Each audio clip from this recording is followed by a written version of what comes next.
Bismillahirrahmanirrahim. Assalamualaikum warahmatullahi wabarakatuh.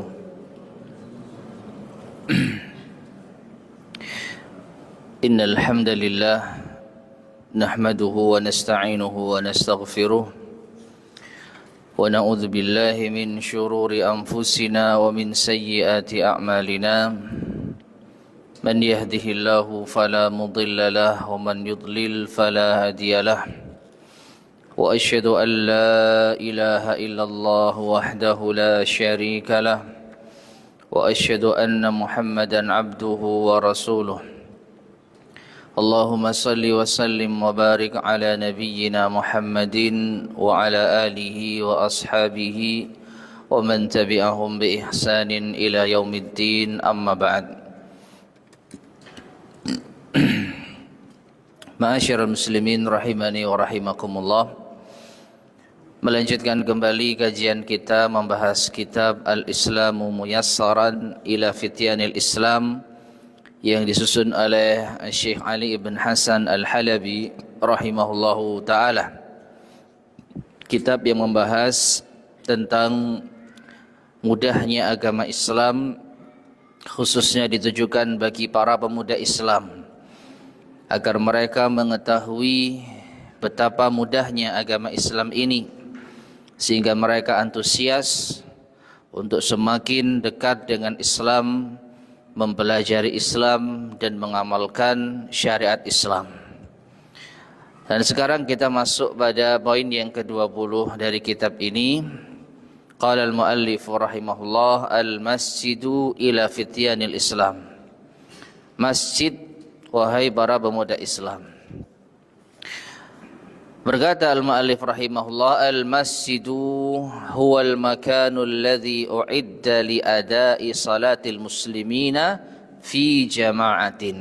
Poin yang pertama, masjid adalah tempat yang bagi kaum muslimin secara berjamaah. Imamuhum, yang maju di depan mereka, imam mereka, yaf'aluna ma yaf'alu wa yaquluna ma yaqulu.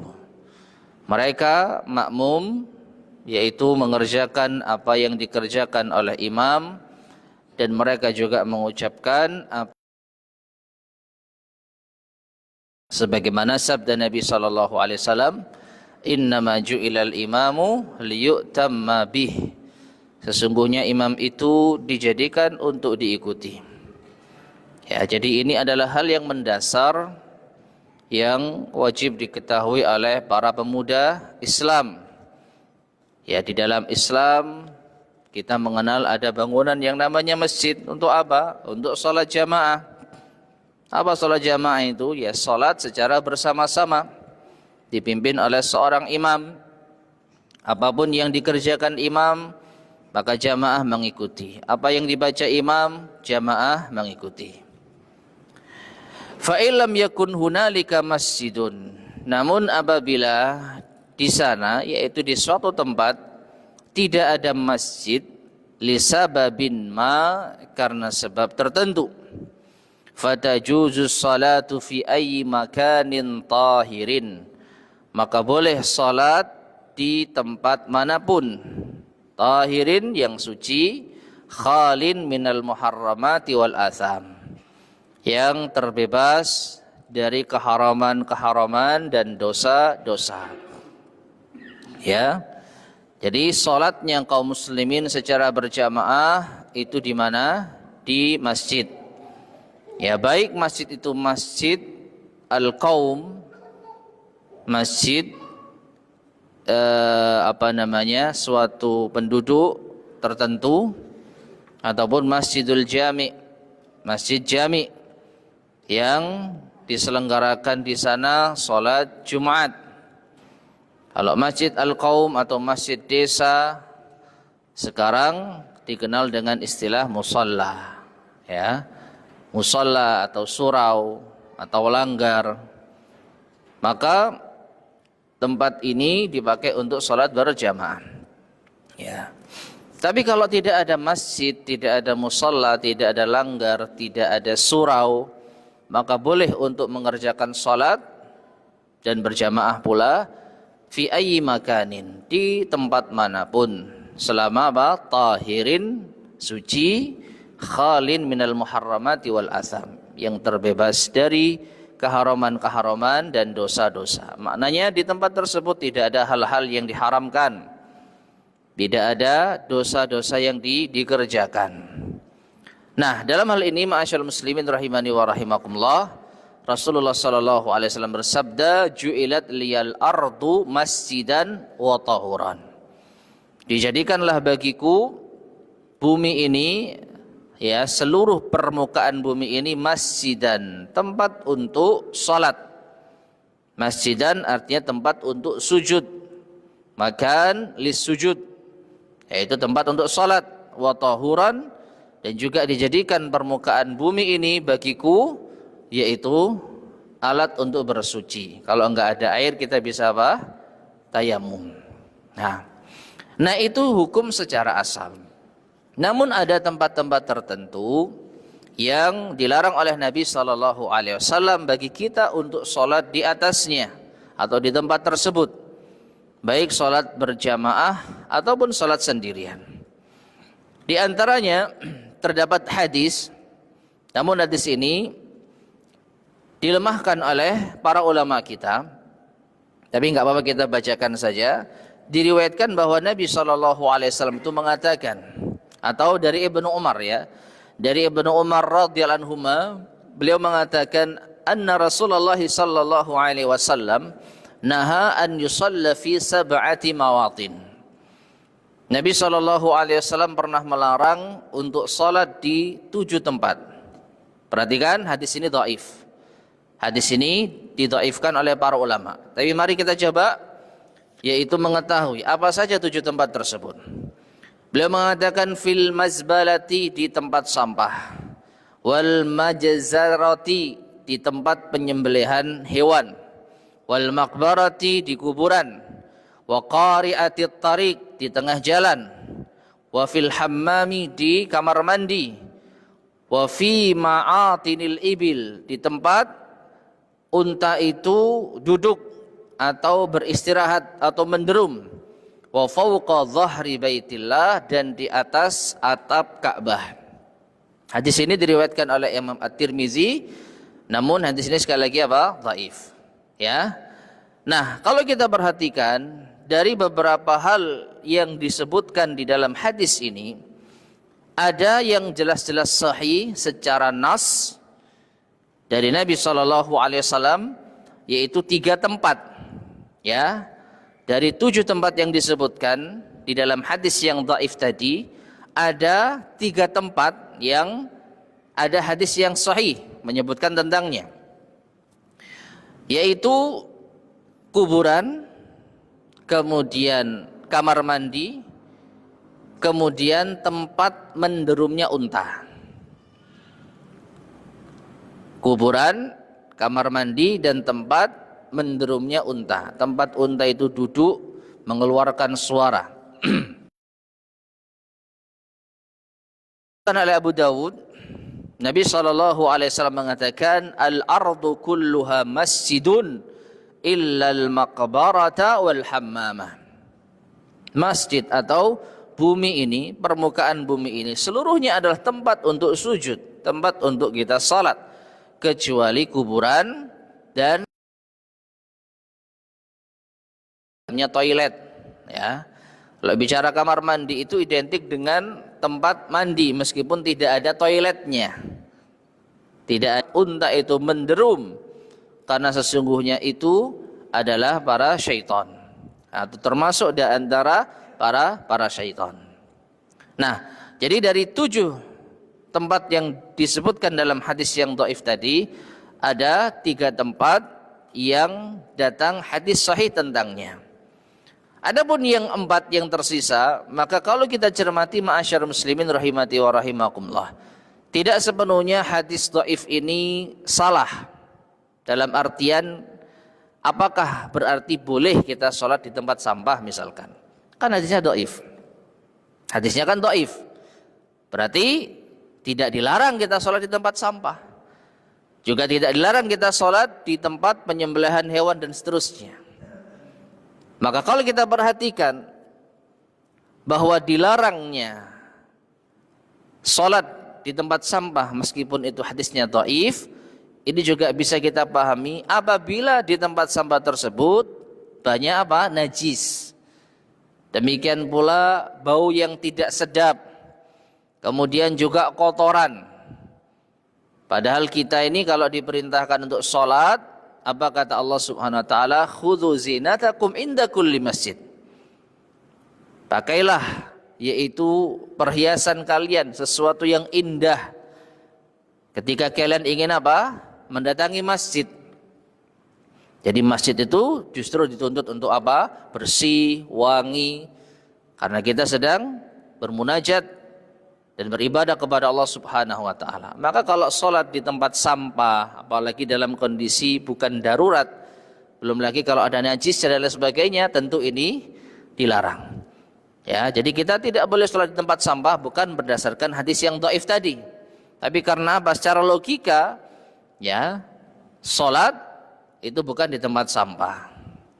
Ya, kemudian di tempat penyembelihan hewan. Ini juga meskipun hadisnya dhaif tetapi ada benarnya. Dilihat dari apa? Dilihat dari tempat penyembelihan hewan itu juga identik dengan apa? Kotoran, darah. Apalagi para ulama kita juga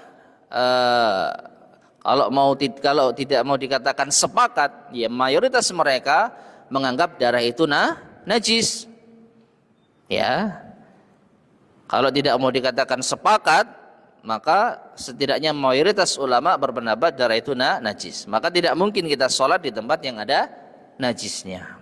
Ya, jadi jangan sholat di tempat penyembelihan hewan. Adapun di tengah jalan, ini juga sama. Ya, jalan itu tempatnya kendaraan lewat. Ya, tidak mungkin kita sholat di tengah jalan dalam kondisi kendaraan itu mungkin ramai. Karena termasuk di antara bentuk menjerumuskan diri ke dalam kebinasaan. Ya, Allah Subhanahu wa taala berfirman, "Wala tulqu biaidikum ila tahlukah." Jangan kalian ceburkan diri kalian ke dalam kebinasaan. Kecuali dalam keadaan tertentu. Misalkan terjadi penutupan jalan untuk sholat berjamaah yang tidak memungkinkan kalau semuanya itu di masjid. Ya, di tanah lapang kemudian ternyata tidak cukup sholat Id misalkan, sehingga harus meluber ke jalan, ya, dan jalannya ditutup. Maka ketika jalan itu ditutup, saat itu sholat bukan di tengah jalan, tetapi di tempat yang telah dikondisikan.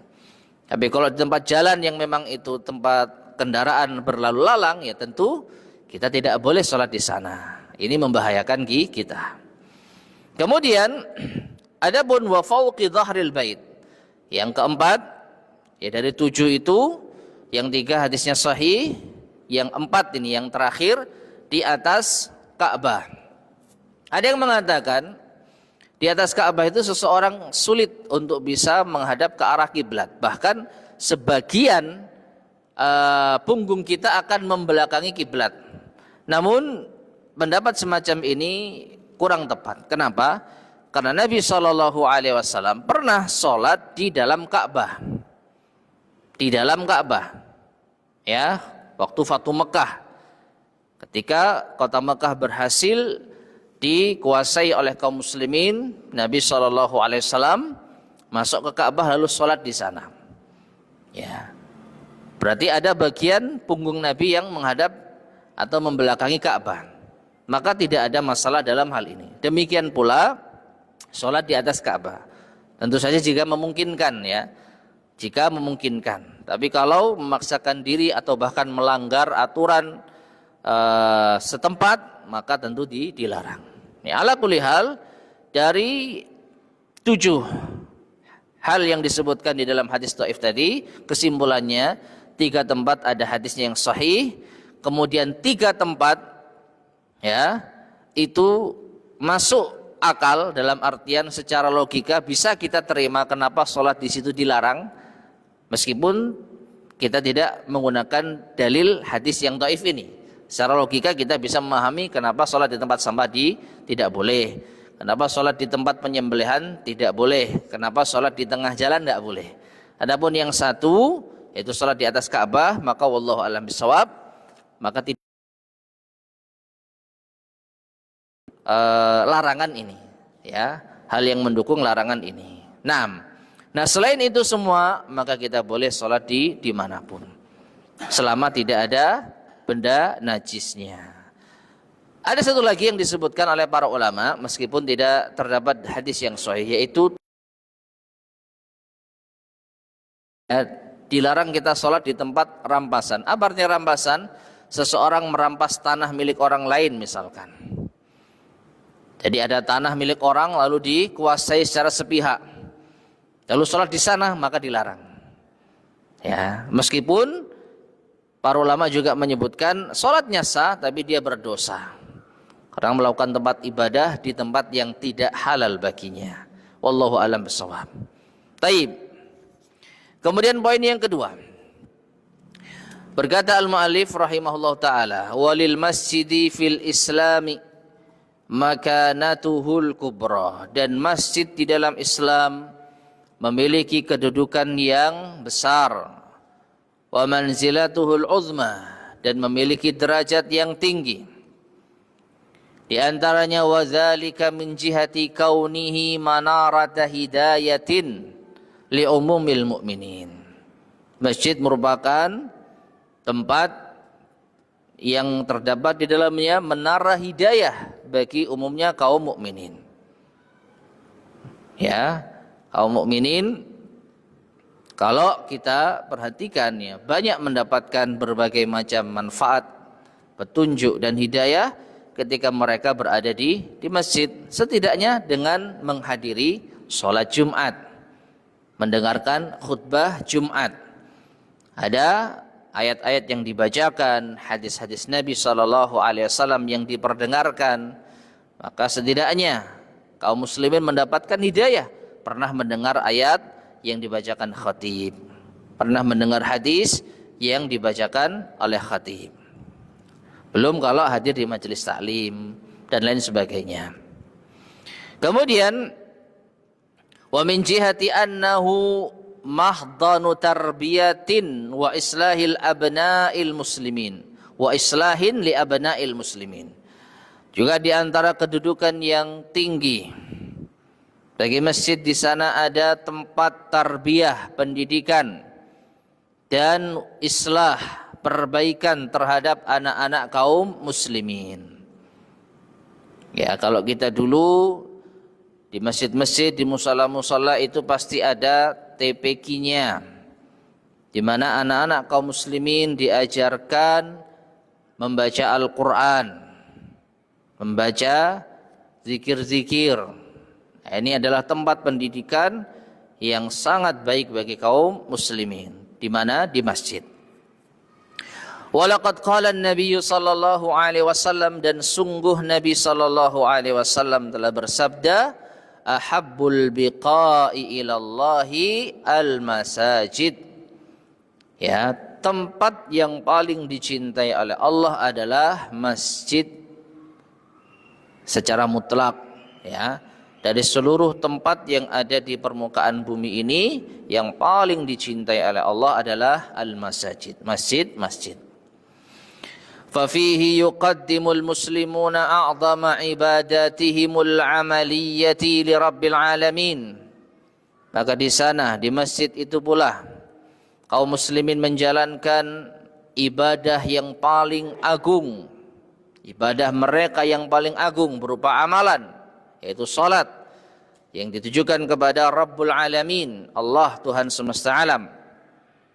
Wa fihi yata'allamul muslimuna ahkama dinihim, dan di masjid pula kaum muslimin mempelajari hukum-hukum agama mereka, baik khutbah Jumat misalkan, ataupun majelis ta'lim, kajian baik yang rutin maupun kajian akbar, kajian tematik, ya, baik itu kajian kitab ataupun kajian tematik. Setidaknya di sana akan dijelaskan hukum-hukum seputar agama Islam. Wa syu'una syari'atihim, dan berbagai macam masalah-masalah syariat. Wa fihi, dan di dalam masjid pula, yatalaqal muslimuna litadarusi syu'unihim. Kaum muslimin saling bertemu, ya, atau saling talaqi, mengajar dan belajar, ya, dalam berbagai urusan mereka. Wattawasi fima bainahum bil haqqi was sabr, dan saling memberikan wasiat di antara mereka dengan kebenaran dan kesabaran. Ya, tempat bertemunya kaum muslimin yang paling nyaman ya di masjid. Yang paling bermanfaat ya di masjid. Ya, kenal di mana? Kenal di masjid, kenal di kajian dan lain sebagainya. Maka insya Allah ini tanda kebaikan. Ya, di masjid pula kita akan sering menyampaikan nasihat, mendengar nasihat.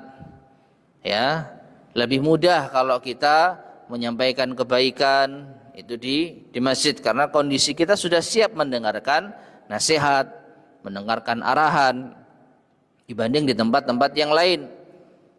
Ya, juga dalam kondisi yang tenang, dalam kondisi yang nyaman. Nah ini, jadi kaum muslimin bisa bertemu untuk talaqi, ya, mengambil dan mengajar ilmu agama. Wa fi, dan di masjid pula yansha'us saghiru ala ma'alimil huda. Anak kecil itu tumbuh di atas ilmu petunjuk, wa adabil Islam, dan adab-adab Islam. Ya, semakin sering anak-anak itu di masjid, ya khususnya kalau mereka juga diajari adab-adab Islam, diajari ilmu-ilmu Islam, maka mereka akan tumbuh menjadi seorang yang faham agama. Wa fihi, dan di masjid pula yahramul kabiru alal akhlaqil fadilah. Itu orang-orang yang sudah tua, yang sudah menjalani masa-masa tua, ya, mereka menua di atas akhlak yang fadilah, akhlak yang utama. Wal a'malil hadiyah, dan sesuai dengan petunjuk. Ya, jadi anak kecil dapat manfaat ketika mereka berada di masjid. Yang orang-orang juga sudah tua mendapat manfaat, ya, di sisa umur mereka banyak di masjid. Ya, maka tidak kita ragukan lagi, masjid adalah tempat terbaik bagi kaum muslimin di luar salat berjamaah. Kemudian thalithan, yang ketiga, wa tauqidan li ahammiyatil masjid fi dininal hanif, dan untuk menguatkan tentang pentingnya masjid di dalam agama kita yang lurus. Kana awwalu syai'in ihtamma bihi Rasulullah sallallahu alaihi wasallam wa fa'alah inda qudumihil Madinata an-Nabawiyah. Hal pertama kali yang menjadi perhatian Rasulullah sallallahu alaihi wasallam dan yang dikerjakan oleh beliau sallallahu alaihi wasallam ketika tiba di kota Madinah, huwa amruhu atau huwa amarahu atau huwa amrahu alaihi salatu wassalam bibina'il masjid, yaitu beliau memerintahkan untuk membangun masjid, wa tasyidihi, dan menegakkannya, raf'an li dzikrillah, untuk meninggikan penyebutan Allah, wa iqamatan lis salah, untuk mengerjakan salat, wa rabtan li ashabihi bihi, dan untuk mengikat para pemeluk agama Islam, ya, li'anna dzalika min alamatil iman, karena itu termasuk di antara tanda-tanda keimanan. Ya, jadi yang pertama dibangun oleh Nabi sallallahu alaihi wasallam ketika beliau datang ke kota Madinah adalah masjid. Masjid apa? Masjid Quba. Ya, Masjid Quba. Ya, pertama kali beliau menginjakkan kaki di kota Madinah, beliau terlebih dahulu membangun Masjid Quba. Lalu beliau menetap di sana selama beberapa hari. Kemudian beliau baru semakin masuk ke dalam kota Madinah hingga akhirnya beliau membangun Masjid An-Nabawi. Allah berfirman di dalam surat At-Taubah ayat ke-18, "Innama ya'muru masajidallahi man amana billahi wal yaumil akhir wa aqamas salata wa ataz zakata wa lam yakhsha illallah fa'asa ulaika ay yakunu minal muhtadin."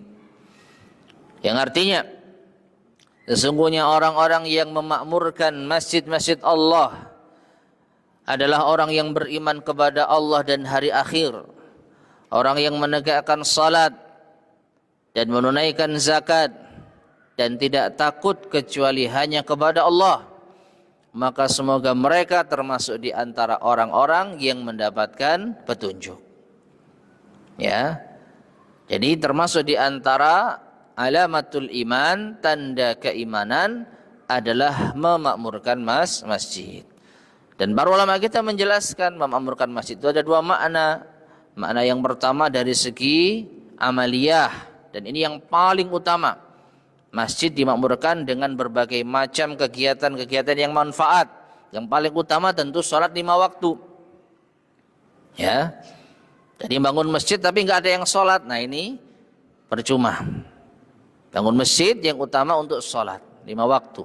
Baru setelah itu untuk kegiatan-kegiatan yang bermanfaat, majelis ta'lim, pengajaran Al-Quran, bahasa Arab, dan lain sebagainya.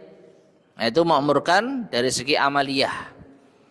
Yang kedua, memakmurkan masjid dari segi perawatan secara fisik. Ya, bagaimana agar masjid ini senyaman mungkin, kebersihan, kemudian kondisi masjid yang harum dan lain sebagainya. Ini termasuk di antara bentuk memakmurkan masjid. Nah, siapa yang memakmurkan masjid itu tanda keimanan di dalam hatinya. Man amana billahi wal yaumil akhir. Ya, beriman kepada Allah dan hari akhir. Taib, rabi'an yang keempat, wa kalimatul masjid, kata masjid ma'khudatun minas sujud. Itu diambil dari kata as-sujud. Sajada itu artinya sujud. Masjidun secara bahasa artinya tempat untuk sujud. Tempat untuk sujud. Ya, dalam bahasa Arab disebut isim makan. Ya, isim makan. Kata yang menunjukkan tempat sebuah perbuatan. Perbuatannya apa? Sujud. Nah, berarti masjid adalah tempat untuk sujud.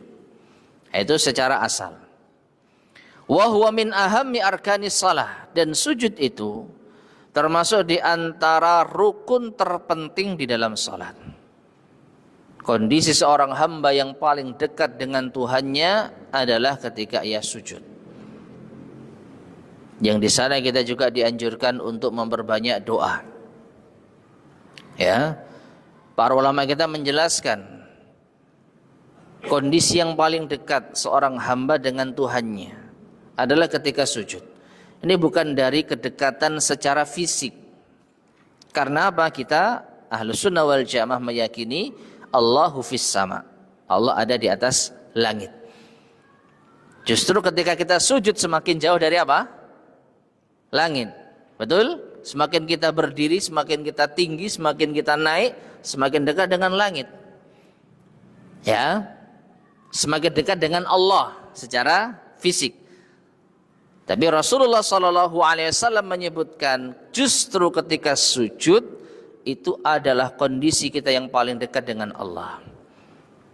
Kenapa? Karena semakin kita merendahkan diri maka semakin menunjukkan penghambaan yang paling nampak ya ketika kita sujud. Ya, semakin kita menghambakan diri kepada Allah dengan perbuatan kita sujud, maka semakin dekat kita dengan Allah Subhanahu wa taala.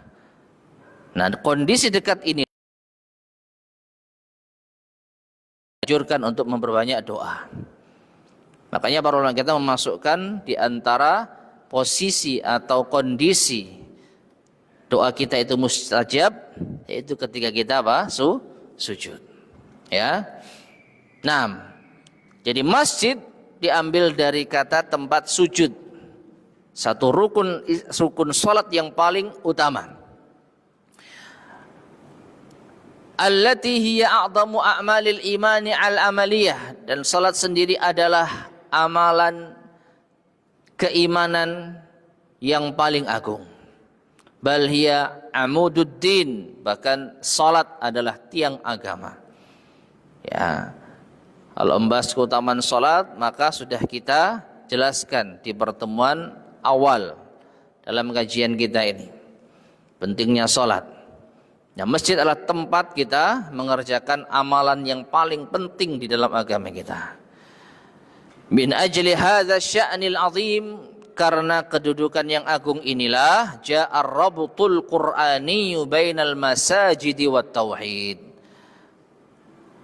Telah datang ikatan Al-Qur'an, ya, atau Al-Qur'an itu mengikat antara masjid dan tauhid. Ada ayat yang menyebutkan ikatan yang kuat antara masjid dan tauhid. Kama qala Allah Ta'ala, sebagaimana Allah Ta'ala berfirman di dalam surat Al-Jin ayat ke-18, wa annal masajida lillah fala tad'u ma'allahi ahada. Dan bahwasanya masjid-masjid itu milik Allah, maka janganlah kalian menyeru ya bersama dengan Allah sesuatu pun juga. Ini yang dimaksud dengan apa? Tauhid. Karena masjid ini milik Allah, maka jangan kita mempersekutukan Allah. Bukan berarti di luar masjid kita boleh berbuat syirik, tidak. Tapi ini penekanan. Ya, perbuatan syirik dimanapun dilarang. Ya, dalam kondisi apapun haram. Terlebih di masjid. Nah, ya. Artinya bisa kita pahami, kesyirikan yang dilakukan di masjid maka tentu lebih besar dosanya dibandingkan kesyirikan yang dilakukan di luar masjid.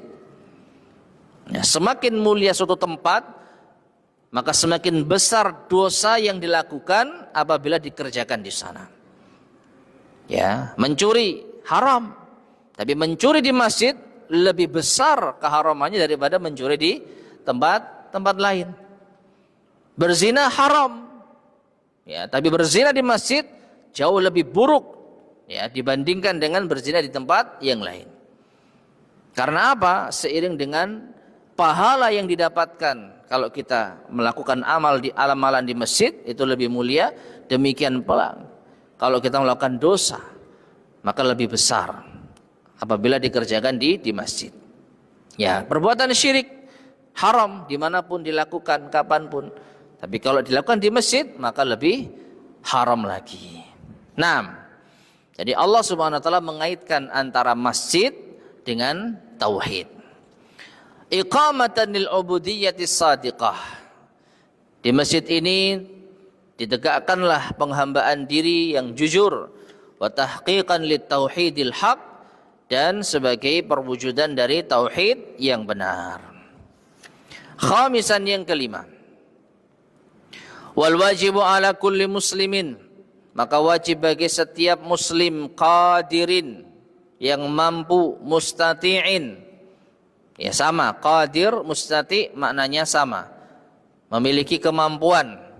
An yuaddiya salawatihil mafrudata fil masjid, untuk menunaikan salat-salat yang diwajibkan di masjid. Wa dzalika lisababaini muhimmaini, dan yang demikian itu karena dua sebab penting. Ya, kenapa kok seorang muslim laki-laki itu wajib sholat 5 waktu di masjid? Setidaknya ada dua sebab penting. Al-awwalu, yang pertama, anna ajra salatihi yakunu mudha'afan, pahala sholatnya itu berlipat. Pahala sholat berjamaah di masjid itu berlipat. Kama fil haditsin nabawi, sebagaimana dalam hadis Nabi sallallahu alaihi wasallam, salatul rajuli fi jama'atin ta'dilu salatahu munfaridan bisab'in wa ishrina darajah. Salatnya seseorang secara berjamaah itu lebih utama dibandingkan dengan salatnya sendirian sebanyak 27 derajat. Jadi kalau salat sendirian itu nilainya 1, maka salat berjamaah nilainya 27. Kalau salat sendirian nilainya 100, 27 kali lipat. Nah, jadi keutamaan yang besar, perbedaan yang sangat jauh antara salat berjamaah di masjid tempatnya dan salat sendirian. Wajib salat di masjid, pahalanya lebih besar. Asani yang kedua, annahu yadfa'u an nafsihi ithmat takhallufi an salatil jama'ati fil masjid. Bisa menghindarkan diri seorang muslim dari dosa tertinggal dari salat jamaah di masjid. Ya. Jadi ada dosa yang ditanggung bagi orang yang tidak sholat berjamaah di masjid, tentu tanpa uzur. Ya, tanpa uzur. Tidak disebutkan dosanya secara spesifik oleh Nabi SAW, tapi tekad beliau untuk membakar rumah seorang laki-laki yang tidak berangkat ke masjid ini sudah cukup. Bahwa ancamannya ini ancaman yang tegas. Ya. Jadi meskipun Nabi tidak pernah melakukannya, tapi setidaknya ancaman ini menunjukkan hal yang sangat tegas bahwa Nabi SAW benar-benar yaitu mewajibkan kaum muslimin yang laki-laki untuk sholat di masjid. Ditambah lagi walam yakun yatakhallafu an salatil jama'ati fil masjid fi ahdi Rasulillah sallallahu alaihi wasallam illal munafiqun. Dan tidak ada orang yang tertinggal dari salat jamaah di masjid di zaman Nabi sallallahu alaihi wasallam melainkan mereka adalah para munafik. Ya, orang-orang munafik itu wa idza qamu ila salati qamu kusala. Ketika mereka bangkit untuk salat, mereka itu bangkit dalam keadaan bermalas-malasan. Wong sholat saja malas, apalagi datang ke masjid. Ya, sholat saja malas, apalagi datang ke masjid. Dan apa yang disebutkan oleh al-muallif rahimahullah, ini sebagaimana pengakuan dari sahabat Abdullah bin Mas'ud radhiyallahu taala anhu yang diriwayatkan oleh Imam Muslim. Beliau mengatakan, "Walaqad ra'aituna wa ma yatakhallafu anha illa munafiqun ma'luman nifaq." Dan ketika kami melihat kondisi kami, kata Ibnu Mas'ud, maka tidak ada yang tertinggal dari salat jamaah melainkan orang munafik yang jelas kemunafikannya. Ya. Ini bagaimana kalau Ibnu Mas'ud melihat kondisi kita? Ya, tentu ini hal yang perlu untuk kita benar-benar perhatikan. Makanya Nabi SAW menyebutkan dalam satu hadis yang sahih, yang maknanya barang siapa sholat 40, ada yang mengatakan 40 hari, ada yang mengatakan 40 waktu, gitu ya. Namun yang sahih insyaallah 40 hari, menjumpai imam secara berjamaah, mendapati takbirnya imam, maka dia terbebas dari dua hal. Yang pertama terbebas dari api neraka, dan yang kedua terbebas dari kemunafikan. Ini menunjukkan salat berjamaah itu sangat mempengaruhi ya kondisi seorang yang beriman. Sudah masuk waktu Isya? Baik, adzan terlebih dahulu.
Bismillahirrahmanirrahim. Ma'asyiral muslimin rahimani wa rahimakumullah.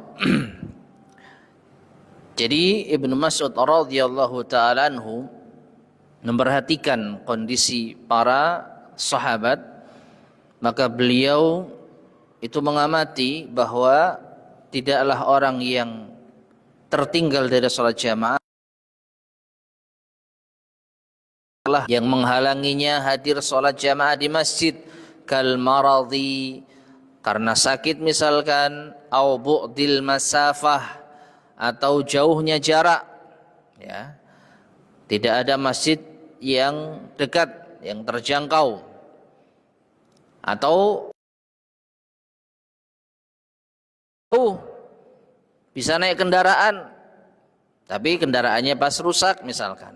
Kalau dia berjalan, ya sampai sana sholat sudah bubar misalkan, seperti itu, ya. Atau hal-hal yang lain, mungkin karena masalah-masalah lainnya, maka ini di luar pembahasan kita, ya. Fala itsma alaihi insyaallah, tidak ada dosa baginya insyaallah. Jadi orang yang tidak hadir sholat jamaah di masjid, laki-laki muslim berakal balik tanpa ada uzur, inilah yang berdosa. Wallahu taala alam bissawab. Baik, ma'asyar muslimin rahimani wa rahimakumullah. Kita cukupkan sekian kajian kita di malam hari ini. Insyaallah akan kita lanjut pada kesempatan berikutnya, poin yang ke-6. Sebelum kita akhiri, barangkali ada yang disampaikan, tafadhal silakan.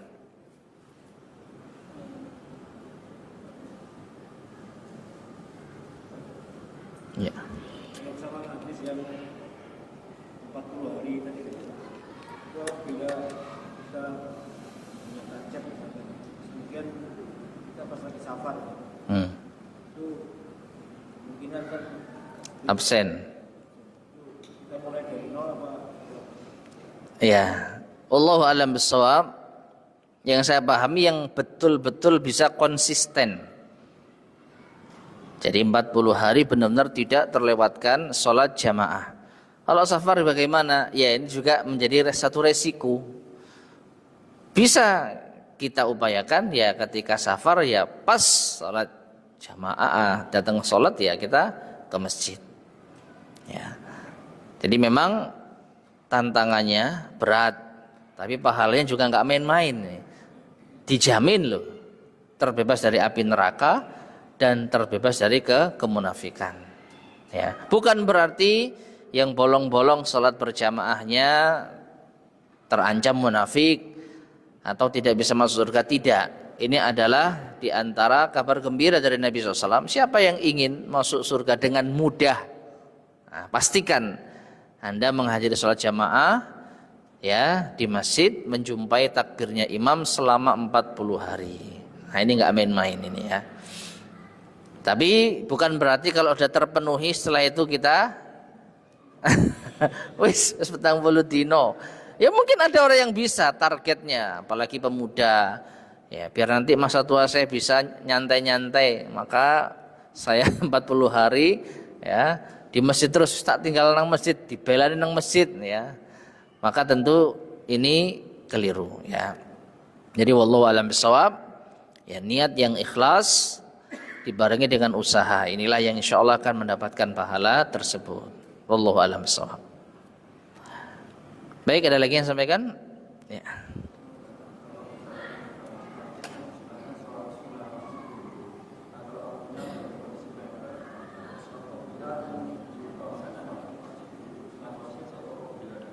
Baik. Ya, nggih.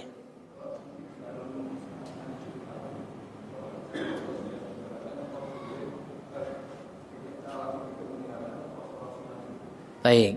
Yang pertama pertanyaannya, kalau kita masuk masjid kemudian waktu iqamah itu mepet. Kalaupun kita bisa sholat itu hanya satu kali sholat, maka kita ini sholat qobliyah atau tahiyatul masjid, begitu ya. Maka wallahu a'lam bishawab, sebenarnya antara qobliyah, misalkan qobliyah zuhur gitu ya, atau qobliyah subuh, dan dengan tahiyatul masjid ini dua sholat yang bisa dikerjakan dengan satu niat. Karena sebenarnya tahiyatul masjid itu bukan sholat yang secara khusus ya, sholat tersendiri, tapi dia itu sholat untuk penghormatan kepada masjid. Artinya kalau kita sudah melakukan sholat qobliyah, sudah tertunaikan sebenarnya tahiyatul masjidnya. Ya, jadi Allahu a'lam bishawab, kita niatkan dua-duanya.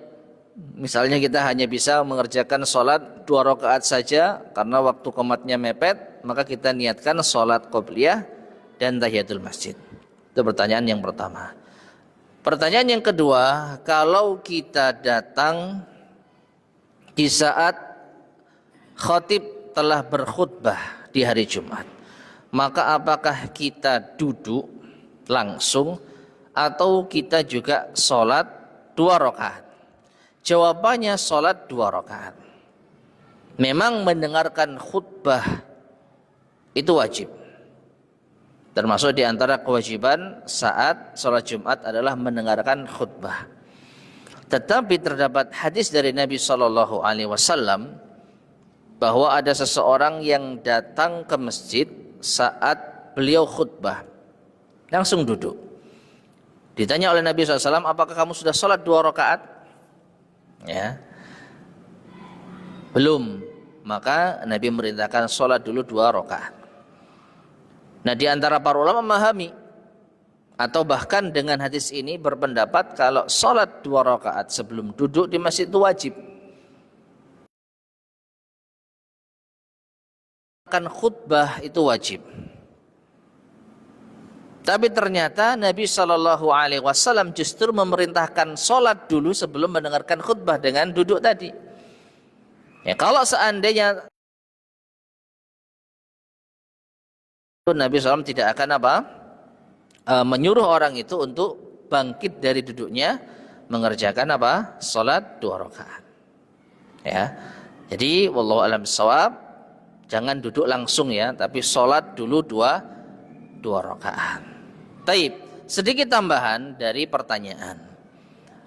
Kalau kita datang ke masjid di hari Jumat dalam kondisi adzan, apa yang kita lakukan? Apakah kita berdiri untuk menjawab adzan sampai selesai baru kita sholat, atau kita langsung sholat?